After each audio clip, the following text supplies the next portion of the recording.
నమస్తే అండి, నేను రజా. కొలికిపూడి శ్రీనివాస్ కి అదే విధంగా కేశినేని చిన్ని గారికి మధ్య ఉన్నటువంటి గొడవ ఏంటి? కొలికిపూడి శ్రీనివాసరావు గారు కేశినేని నాని గారికి 5 కోట్లు ఇచ్చాను అన్నట్లుగా ఒక స్టేటస్ పెట్టడం జరిగింది.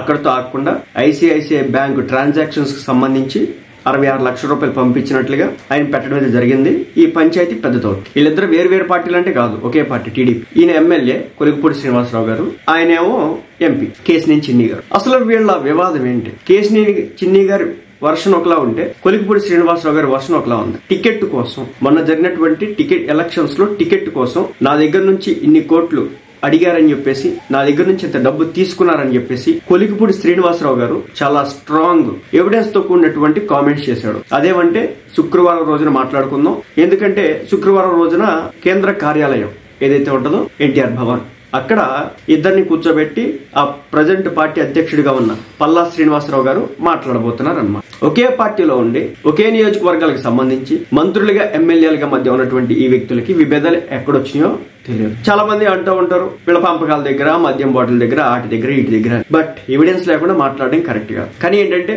ఇది 2 కొట్లోళ్ళు కొట్టుకుంటే, 2 షాపులోళ్ళు కొట్టుకుంటే చింతపండు రేటు బయటపడిందని నేనే మార్చాను సామెతని.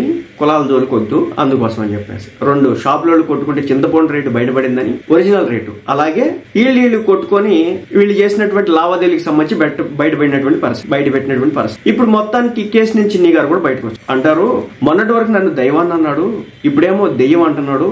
నేను వైసీపీ పార్టీ నాయకులతో అంటగాగను.